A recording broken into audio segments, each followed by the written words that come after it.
Fondation Jean. Fondation De Dieu. Fondation Mulenda.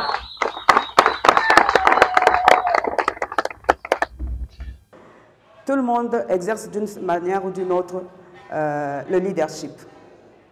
Donc, notre rencontre de ce soir aura pour objectif juste de rafraîchir un peu, de nous rafraîchir sur les notions de leadership et en fait de permettre également à chacun de vous de pouvoir se situer par rapport à sa place ou par rapport à sa responsabilité de leader dans la Fondation Jean Dédier Mulenda. Alors, une fois de plus, bon après-midi. Comme l'a dit le vice-président, moi je m'appelle Mme Adolphine Daya Balogi Mazamba et je suis coordonnatrice de l'association AFEJA, en sigle, AFEJA qui signifie Association Femmes et Femmes Jeunes en Avant. Chacun de nous, à son niveau, est déjà en train d'exercer le leadership. Peut-être parfois sans s'en rendre compte, mais nous sommes en train de l'exercer. Il s'agit de voir ici, est-ce que je l'exerce complètement, est-ce que je l'exerce efficacement ou pas, par rapport à quelques notions que nous allons échanger. Je pense que ça va permettre à chacun de pouvoir se retrouver et de pouvoir peut-être se recadrer. Comme je l'ai dit, l'objectif de cette session, c'est de pouvoir nous rafraîchir sur ces notions-là et pouvoir permettre à chacun de se situer par rapport à son rôle de leader dans la Fondation Jean Dédier Mulenda. Alors, qu'est-ce que le leadership? Étymologiquement parlant, le mot leadership est d'origine anglaise, n'est-ce pas? Il vient du verbe to lead. To lead veut dire mener, hein, conduire, guider, orienter. Alors donc, on dira que le leadership est la capacité que possède une personne à guider, à orienter, et surtout, comme on dit, nos deux frères, à influencer.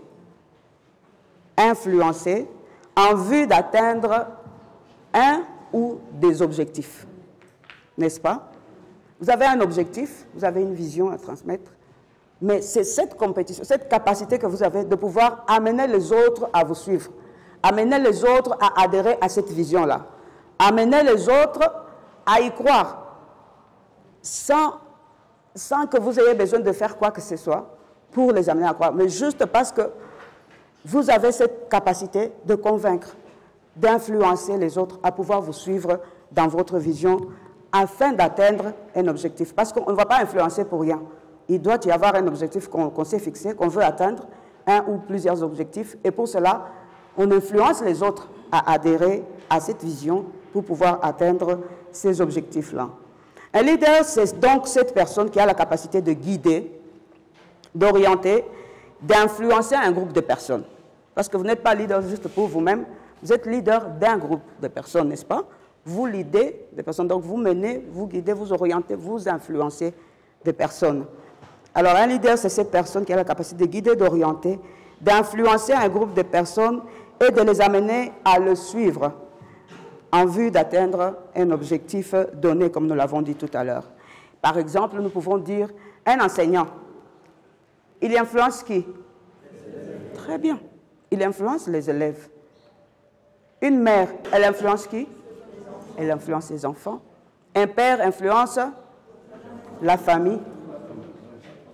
Un bourgmestre influence la communauté qui habite dans sa commune, n'est-ce pas? Un maire de ville influence les habitants de la ville dans laquelle, ainsi de suite. Un leader dans la Fondation Jean Dédier Mulenda influence qui? Influence les membres. Très bien. Est-ce que vous pouvez vous applaudir vous-même? Donc, pour dire que le leadership s'exerce à tous les niveaux. Alors, on ne peut pas être un leader si on ne peut amener personne à vous suivre. Si vous n'êtes pas capable d'amener quelqu'un à vous suivre, c'est que vous n'êtes pas un bon leader. Vous n'êtes même pas un leader. Parce qu'un leader, ça veut dire vous conduisez, vous orientez, vous influencez. Vous n'êtes pas capable de faire cela, donc vous n'êtes pas encore leader. Ce que le leadership n'est pas, c'est quoi? Parce qu'il ne faut pas confondre les choses non plus. Le leadership n'est pas une intimidation. Un bon leader ne doit pas user d'intimidation, d'autoritarisme, ni de dictature envers ses membres, n'est-ce pas? Pour amener les gens ou d'autres personnes à vous suivre. Vous n'avez pas besoin d'intimider les gens, de les pousser. Non, non. Juste votre façon d'énoncer votre vision, les gens vont vous suivre.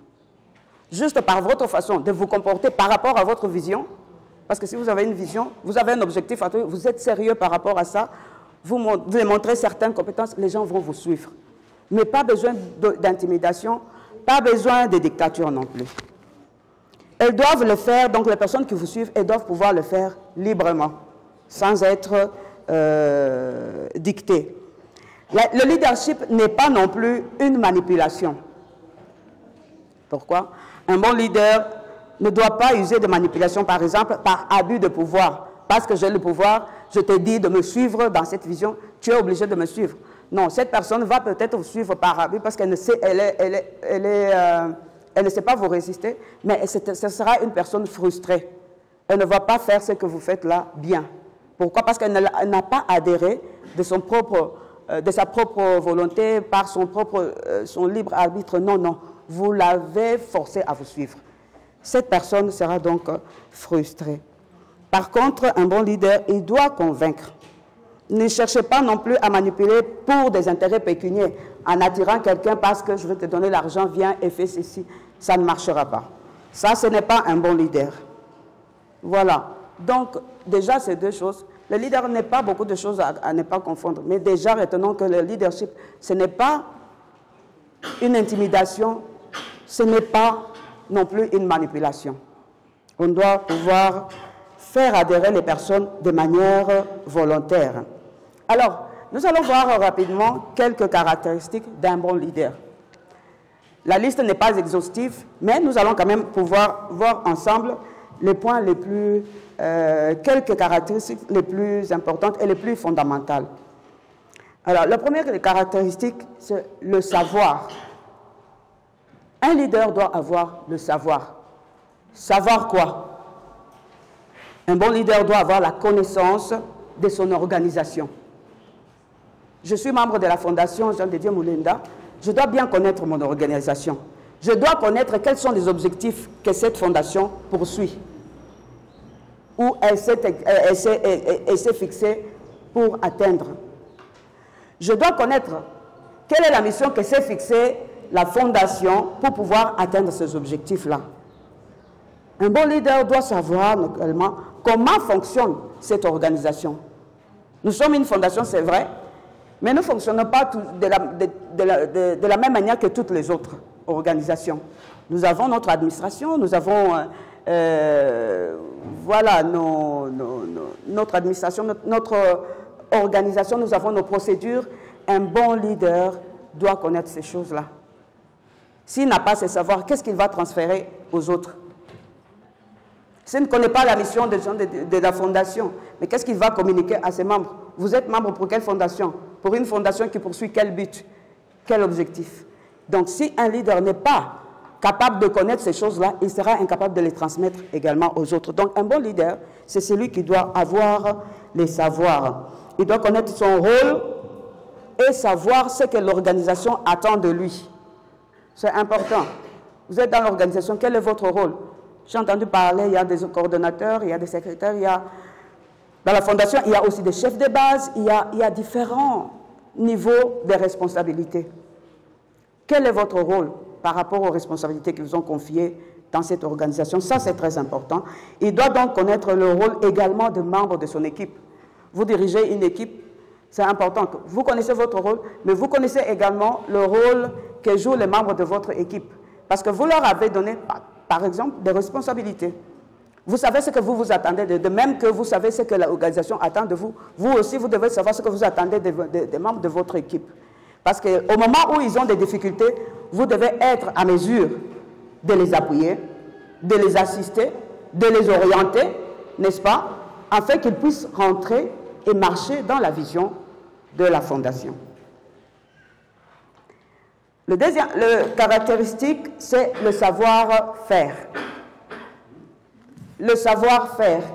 La première chose, c'était le savoir, donc la connaissance de manière générale. Hein, avoir la connaissance. Le savoir, c'est-à-dire avoir la connaissance. La connaissance, comme je l'ai dit, de son organisation, bien connaître son organisation, bien connaître comment elle fonctionne, quels sont ses objectifs, quelle est la mission qu'elle s'est assignée pour atteindre ces objectifs-là. Connaître votre rôle par rapport à l'organisation et ce que l'organisation attend de vous. Connaître les rôles des membres de votre équipe, l'équipe que vous leadez, pour pouvoir bien, justement, la leader. Alors, le deuxième caractéristique, c'est le savoir-faire. Les compétences, dans le savoir-faire, bien sûr, nous comprenons les compétences, les capacités, hein, les habiletés que le leader doit avoir pour mieux exercer son rôle. Pour être efficace, il doit avoir toutes ces compétences-là, il doit avoir certaines capacités, n'est-ce pas? Et si vous lui avez confié ce rôle, d'être coordinateur ou d'être chef de base, c'est parce que vous devez avoir trouvé au moins ces compétences-là en cette personne. Les capacités, les habiletés dans cette personne. À ce niveau, il y a 3 sources de savoir-faire. Il y a d'abord les compétences ou les capacités que nous apportons dans l'organisation. Parce que quand vous êtes venu à l'organisation, vous n'êtes pas venu main vide, n'est-ce pas? Vous avez apporté quand même aussi votre savoir, vous avez apporté votre connaissance, vous avez apporté votre expérience, expertise même. Parce que vous êtes peut-être venu de quelque part où vous avez eu à travailler, vous avez exercé et vous avez adhéré à la fondation parce que vous trouvez que les aptitudes ou les capacités que vous avez peuvent également aider à améliorer le travail de la fondation. Alors vous n'êtes pas venu main vide. Le monde est en train d'évoluer à une vitesse très rapide. Les choses évoluent de manière à ce que celui qui reste en retard de 2 ans, 3 ans, il a déjà un grand retard. Donc, il faut être à la page en termes d'information, de formation. Il faut s'auto-former, avoir des échanges, faire des consultations, faire des recherches personnelles pour s'améliorer, pour être performant, pour être même compétitif. Papa, ouais, mon domaine vraiment à Ounak. Pourquoi leader, c'est vrai, tu as dirigé toute une équipe pendant autant d'années, mais pour cette compétence, vraiment, on a besoin de mettre quelqu'un d'autre. Oh non, pourquoi on a ça pour Nitosha, mi dans la fondation, et d'ailleurs, papa Jean de Dieu, et il vient, non. Dans ce domaine-là, vous n'avez pas la compétence qu'on recherche. Mais si vous avez la compétence, vous pouvez dire non, maintenant, parce que je suis en mesure de pouvoir donner, de pouvoir rendre les services que vous attendez de moi, n'est-ce pas? Voilà, c'est pourquoi c'est important de s'auto-former. Donc voilà, dans les savoir-faire, ce qui doit accompagner un bon leader. Un bon leader doit également avoir le savoir-être. Le savoir-être, c'est ce qui touche à l'identité, à la personnalité du leader. On a dit qu'un leader, c'est quelqu'un qui doit influencer. Et donc, vous ne pouvez pas influencer si vous n'avez pas le savoir-être. Qu'est-ce que le savoir-être? Le leader se définit par son attitude, ses valeurs morales qui peuvent être, hein, plus ou moins, la vision. Un leader doit avoir bien sûr la vision, parce que c'est dans la vision justement qu'il amène les gens à adhérer. C'est à sa vision, pardon, qu'il amène les personnes à adhérer. Un leader doit être rigoureux. C'est quelqu'un qui a de la discipline. Sans discipline, vous ne pouvez arriver à rien. Vous allez planifier des choses et vous ne allez pas pouvoir les réaliser. Pourquoi? Parce que vous manquez de discipline. Parce que nous manquons de discipline. Cela ne doit pas être un problème pour nous en tant que leader. Un leader, c'est quelqu'un déjà qui doit avoir de la rigueur, qui doit avoir de la discipline. Parce que c'est quand il est rigoureux, les gens trouvent qu'il est sérieux, que les gens adhèrent, que les gens le suivent. Vous pouvez influencer rien que par votre rigueur personnelle d'abord. Vous pouvez aussi influencer par votre propre discipline. Les gens peuvent vous suivre juste parce qu'on trouve que non, cette personne, ce qu'elle dit, elle le fait. Alors, cette personne ou le leader, pardon, doit également avoir la maîtrise de soi. Qui, lorsqu'il y a des problèmes, commence à paniquer ou commence à s'agiter. Non. Vous avez une vision, vous savez où vous êtes en train d'aller. Ce qui fait de nous des personnes fortes, ce ne sont pas le nombre de problèmes que nous rencontrons en route, mais c'est notre façon de réagir à ces problèmes-là. Un leader, c'est celui qui connaît effectivement les matières qui sont déjà prévues et qui s'est déjà apprêté pour cela. Il ne faut pas arriver au moment de réaliser une activité. Oh non, pourquoi? Parce que mais à réaliser. Parce que chaque fois, quand il activité réalisée,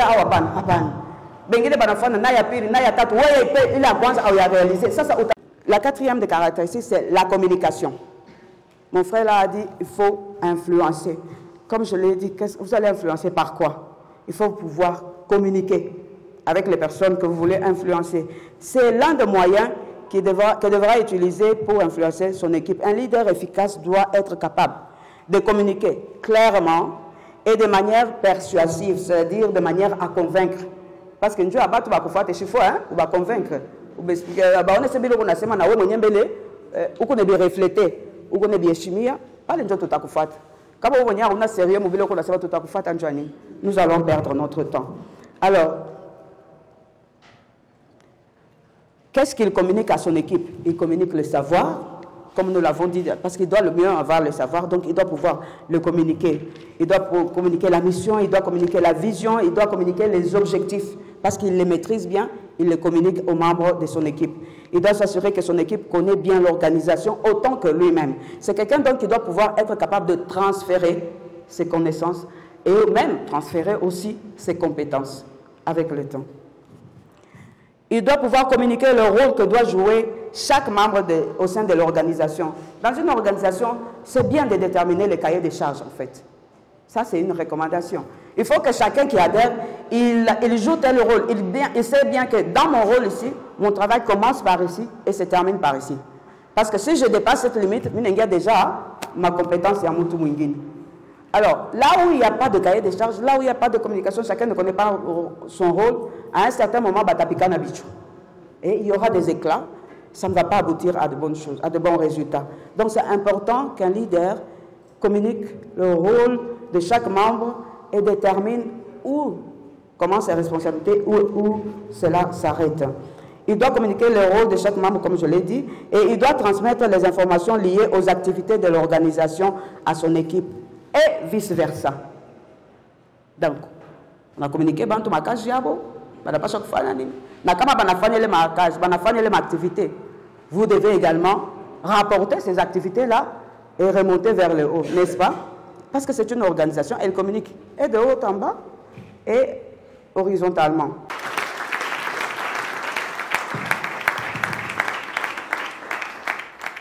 Fondation. Jean. Fondation. Dieu. Fondation. Moulenda.